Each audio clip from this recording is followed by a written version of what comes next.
Boa noite a todos. Vou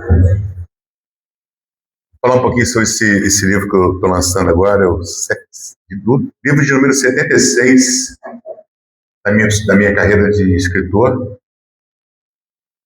É um livro que me impactou muito, muito, uma psicografia a qual eu vivi uma experiência muito boa nessa psicografia.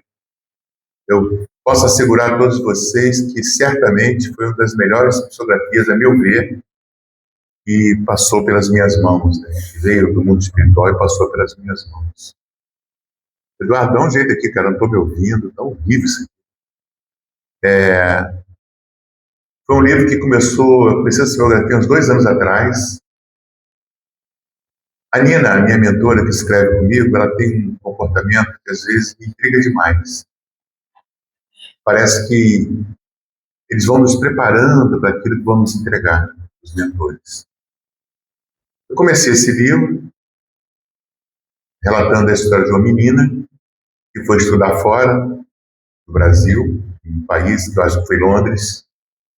Eles não revelaram o país, mas pelas características da cidade, a qual eu volitei ao lado dela, eu percebi que era Londres, Inglaterra, por ali mais ou menos. E o livro começou, a história começou, e 10 páginas depois da psicografia, a Nina falou assim, depois a gente continua. E durou 2 anos para a gente voltar nessa obra, O Segredo de Sofia. O título sempre foi esse, O Segredo de Sofia. Ela sempre deu esse título, a minha mentora, ela sempre dá os nomes dos livros. Alguns eu psicografo com outros mentores, eu costumo avaliar bem o título sugerido pelos mentores, né? Hoje nós temos muita dificuldade em apresentar títulos que a linguagem brasileira, por exemplo, eu terminei um livro sobre Preto Velho, ao lado do Preto Velho que eu trabalho com ele, o Pai Cipriano. E a gente não pode mais colocar Preto Velho no livro. É Pai Velho ou Mãe Velho. Da linguagem que hoje também é proibida a gente falar, né? Então a gente tem que ter muito cuidado com o que a gente escreve, o que a gente coloca no livro. É bem complicado, as coisas estão bem complicadas para os autores. A linha editorial das editoras foge muito à psicografia dos mentores espirituais. Os livros que Chico psicografou, que Divaldo psicografou, ainda está ruim, hein? Ainda está muito ruim o som. Traz uma linguagem muito rebuscada, muito difícil de compreender. Eu tenho o privilégio de escrever minhas obras numa linguagem simples.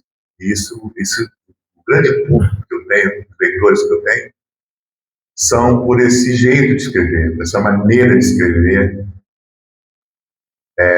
uma linguagem bem simples. Então isso é um diferencial do meu trabalho diante de outros escritores.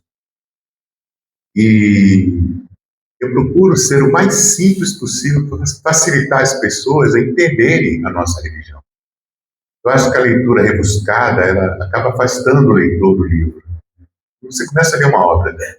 Você não entende o que está escrito na obra, que a linguagem é muito rebuscada, você precisa de um dicionário do lado para interpretar o que você está lendo. A maioria das pessoas fogem da leitura. Logo, na primeira dificuldade, fogem da leitura.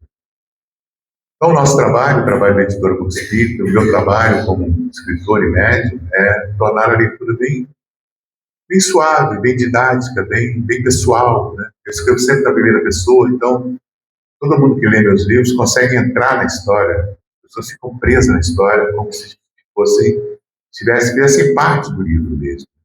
A maioria das pessoas que leem meu livro relatam isso para mim. Poxa, comecei a ler, não consegui parar, só parei quando terminou, porque a gente entra na história. Isso é legal, é um diferencial da minha carreira de escritor. Então, é o livro de número 76, O Segredo de Sofia, uma psicografia que realmente me convidou a uma reflexão muito profunda sobre os meus conceitos em relação às pessoas, né? Aquilo que a gente enxerga em sociedade, o modelo de sociedade. Por que uma mãe abandona uma criança? Por que uma mãe abandona um filho no hospital? Por que uma mãe abandona um filho com os pais e vai viver sem a criança?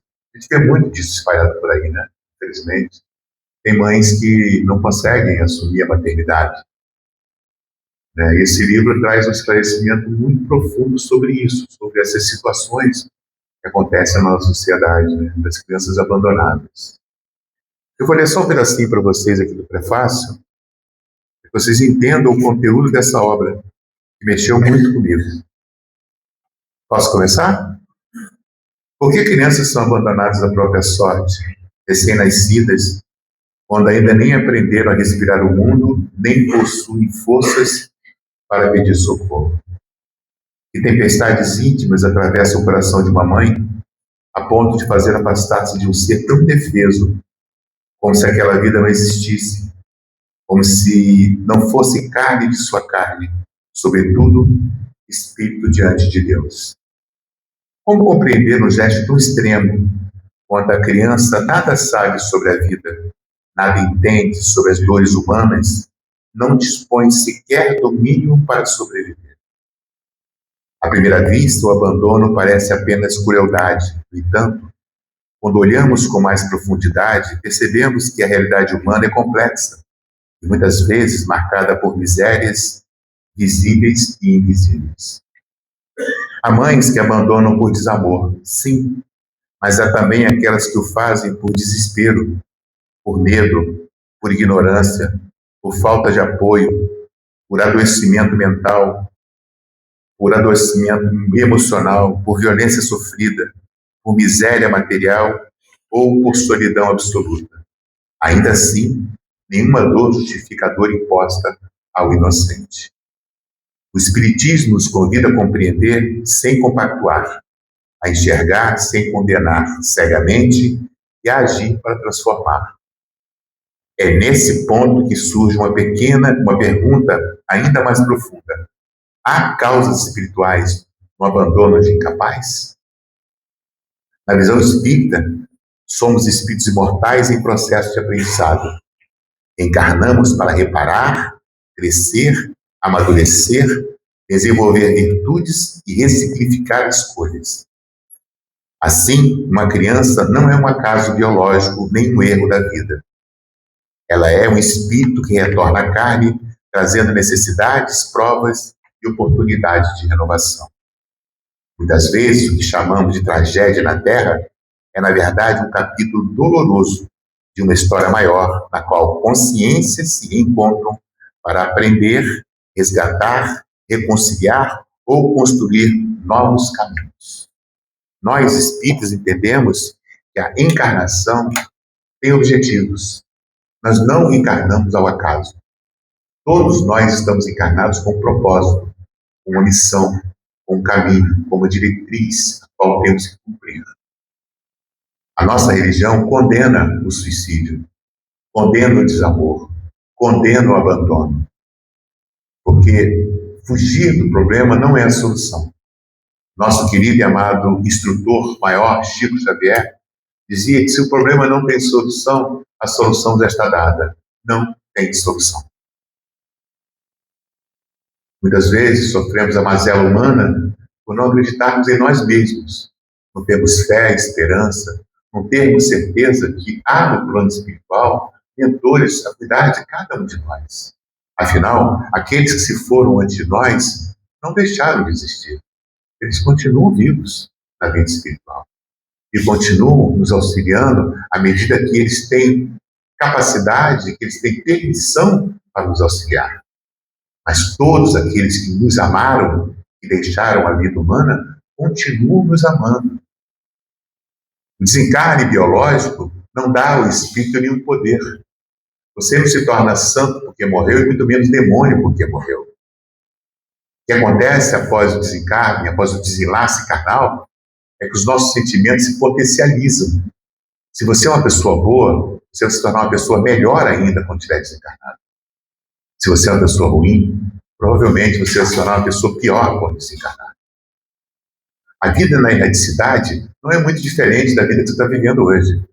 As cidades espirituais têm casas, ruas, avenidas, transportes, veículos, pessoas boas, pessoas ruins. A vida espiritual é um reflexo da vida encarnada. Divaldo já afirmava isso em todas as suas obras. Divaldo cansou de afirmar isso. A vida espiritual é espelho da vida terrena. Tudo que nós vivemos aqui, viveremos a vida espiritual, mas em outra condição. A condição de consciente de que somos espíritos eternos, de que a vida continua, de que só depende de nós a nossa melhora espiritual, o nosso sucesso espiritual. Só depende das transformações que você promove, encarnado e desencarnado. Por que existem pessoas boas encarnadas e pessoas tão ruins? Como justificar um abandono de uma criança recém-nascida? Como justificar a dor de uma mãe da separação de um filho a qual ela não tem condições de criar?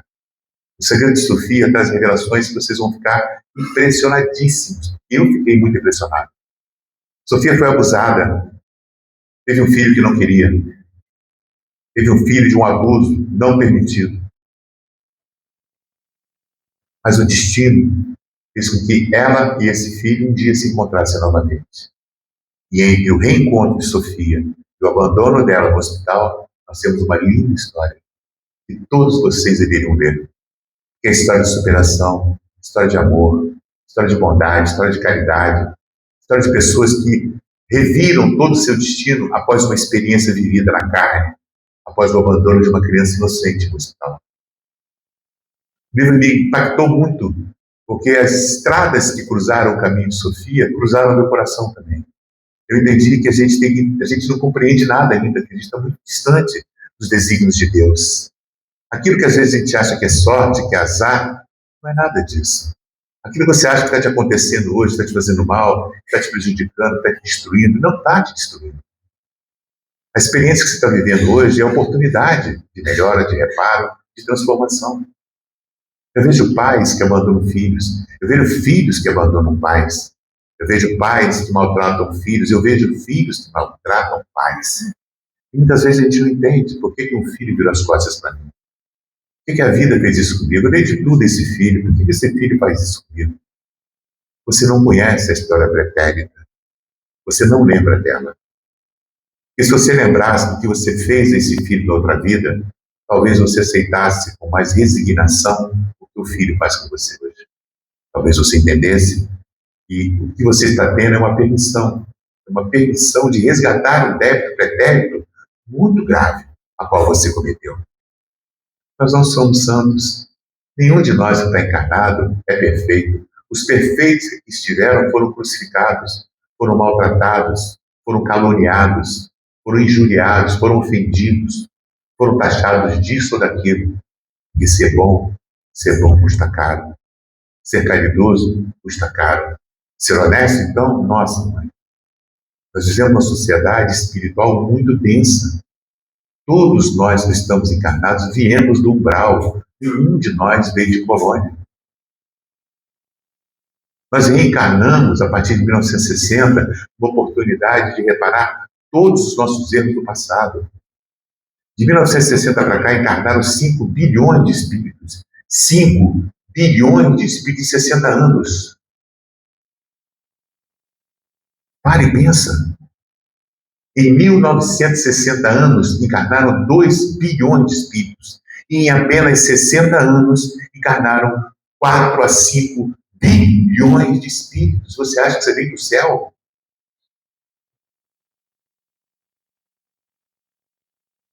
Nós estamos tendo uma oportunidade única, de reparar os nossos erros, de aceitar a nossa imperfeição, de tentar entender que a vida é uma oportunidade.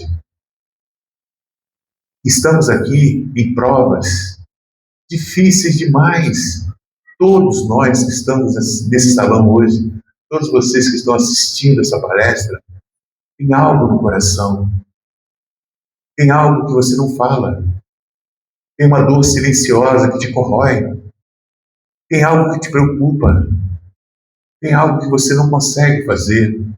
Tem um sonho que você não realiza. Tem uma experiência que você não queria ter vivido, mas que viveu.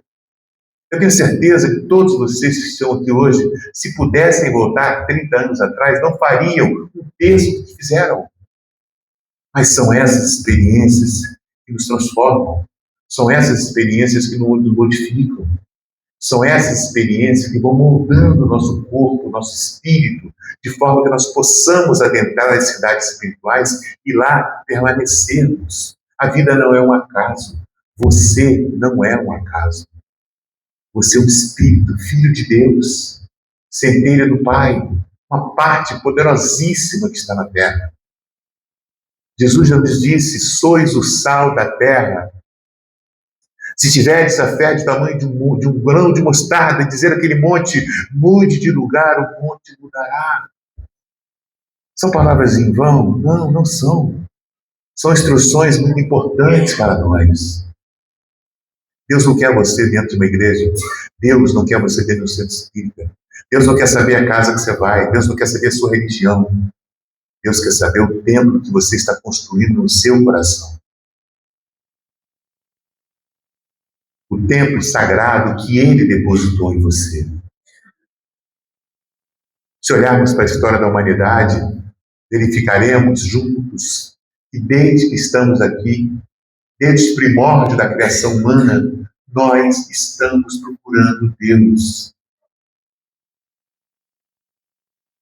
Desde a criação do mundo, que se procura Deus, que se fala de Deus, que se fala de céu, que se fala de continuidade da vida. Desde que o mundo foi criado. Se olharmos para Roma antiga, se olharmos para o Egito antigo, todas as gerações, todas as raças, todo o povo que está no mundo até hoje está procurando Deus. Essa centelha, essa busca, esse querer achar Deus é algo que todos nós temos. E ninguém explica por que temos isso. Por que você necessita da religião? Por que você necessita se encontrar com Deus? Por que você necessita ter fé? Por que você necessita de respostas? Já parou para perguntar? Por que eu estou buscando algo que eu não sei o que é? Eu acredito, mas eu não acredito. Eu leio, mas não leio. Porque eu vejo, mas não sinto. Se todos nós que estamos aqui hoje, meus irmãos e irmãs, tivéssemos certeza da continuidade da vida, certeza absoluta da continuidade da vida, diante da primeira dificuldade, pulávamos de uma ponte. Diante da primeira perda de um filho, cometeríamos suicídio. Diante da perda de um grande amor, nos mataríamos. Diante da perda de um pai, de um patrimônio, de uma empresa, de um emprego, nós tiraríamos a nossa vida. A dúvida é a segurança. A incerteza é proteção colocada por Deus para nos proteger. E para Ele, o mais importante é a vida que você vive hoje. É essa oportunidade que você está tendo de conhecer pessoas, de amar pessoas, de acolher pessoas, de ser amigo de pessoas. É essa oportunidade que Deus nos ofereceu e nós devemos abraçar com todas as nossas forças. Está difícil? Agradeça. Está fácil? Glorifique. Pare de buscar Deus só quando você precisa. Você que é pai ou mãe, tem esse sentimento. Eu tenho. Vocês também têm. A gente não fica feliz quando o filho só procura a gente quando precisa. A gente fica feliz quando o filho procura a gente quando não precisa. Quando nos procura e diz: pai, eu te amo, estou com tanta saudade de você. Não pelo dinheiro, não pelo cargo, não pela posição social do seu pai. Mãe, eu te amo tanto, mãezinha querida. Não porque a mãe tem dinheiro no banco, não porque a mãe tem um carro novo. Não é isso que Deus quer de nós. Deus quer que nós amemos sem interesses, sem ambição, sem intenções. Porque o amor da vida espiritual, meus irmãos e irmãs, é muito, muito, mas muito diferente do amor que você conhece hoje. Mas muito diferente. O amor que Deus deixou do céu para nós, o amor que o Cristo quer de nós, é muito, muito diferente daquilo que você acha que é amar. Hoje a gente ama por interesses. Hoje a gente ama porque a mulher é gostosa, porque é bonita. Hoje a gente ama porque tem dinheiro para dar conforto. Hoje a gente ama porque tem algum interesse. Sempre tem um interesse no amor. Mas como?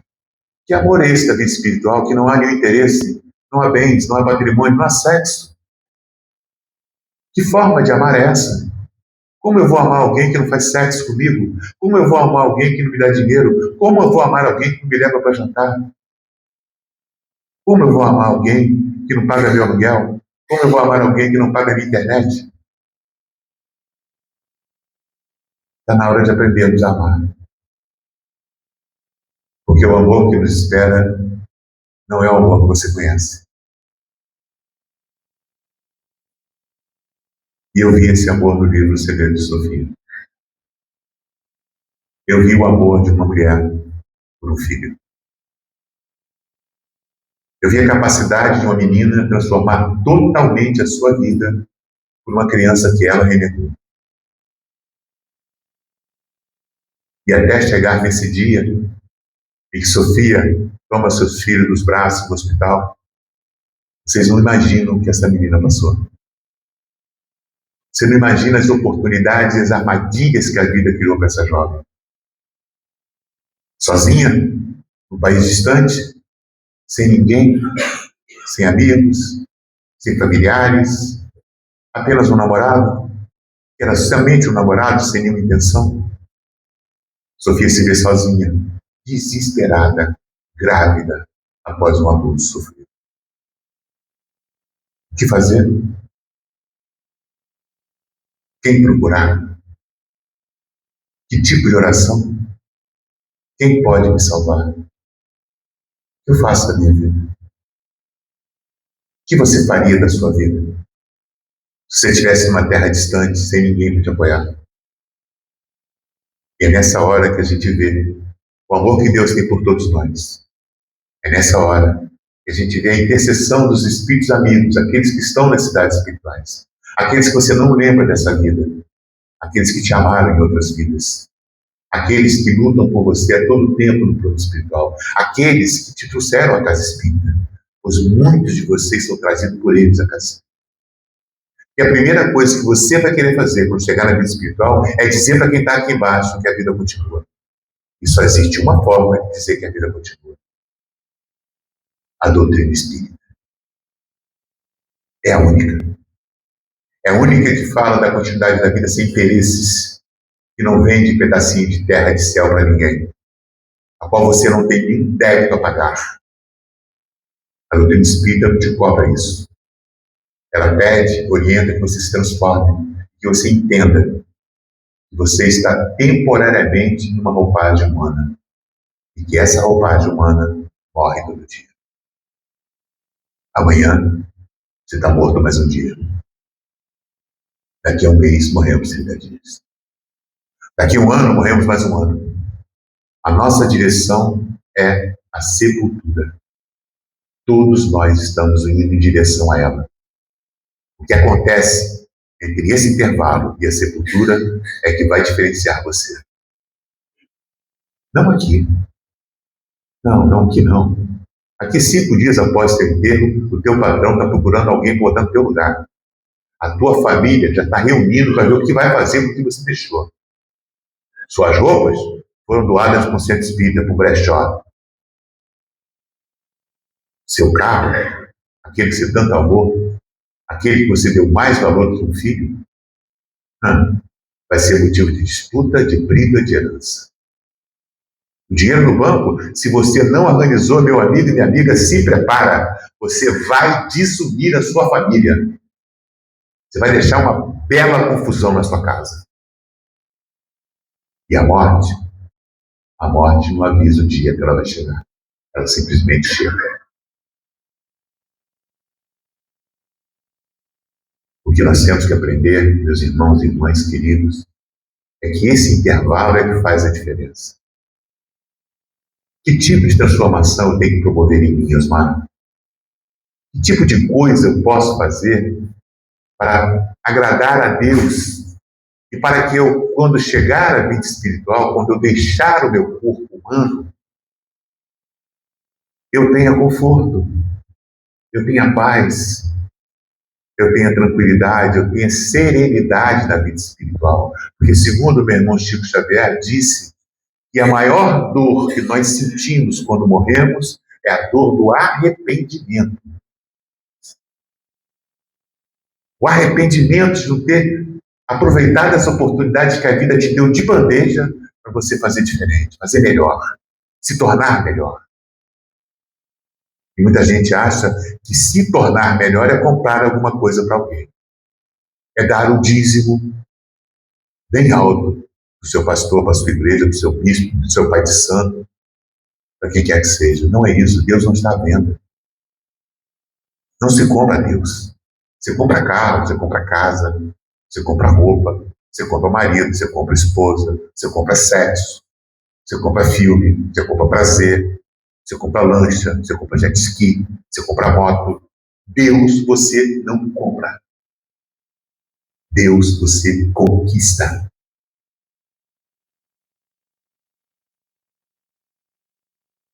Conquista. Como? Me transformando. Eu não tenho que ser espírita para agradar a Deus. Eu não tenho que ser maçom para agradar a Deus. Eu não tenho que ser evangélico para agradar a Deus. Eu não tenho que ser católico. Não. Não, Deus não quer isso. Isso aqui é uma construção humana. Fomos nós, humanos, que idealizamos esse espaço. Foram os homens encarnados que idealizaram os tempos. Não foi Deus. Jesus pregava nos campos, nas ruas. Nunca pregou em sinagoga. A única vez que ele foi lá foi desafiado e, coitado. Mas ele pregava onde havia dor. Ele pregava onde havia sofrimento. Ele pregava onde havia desamor. Ele pregava onde havia dor, doentes, necessitados. É isso que Deus quer de você. Deus quer que você olhe para alguém que sofre e sinta pena e tente ajudar. Porque nós somos irmãos em Cristo. Deus só quer que seu coração seja bom, só isso. Ele não quer seu dinheiro. Ele quer que você seja bom. Ele quer que você sinta a dor do outro e não fique bem. Não dá para ficar bem vendo alguém sofrer. Seja ele quem for. Pobre, rico, político, milionário, não importa. É irmão. Jesus deu esse exemplo para todos nós. Curou o filho do publicano, um cara que odiava ele. Curou, nem foi lá, curou à distância. É o amor. É esse amor que vai nos aproximar de Deus. E essa religião, não desmerecendo as outras, não estou aqui para falar mal de religião nenhuma, mas eu estive quase todas. Eu vivi muitas religiões.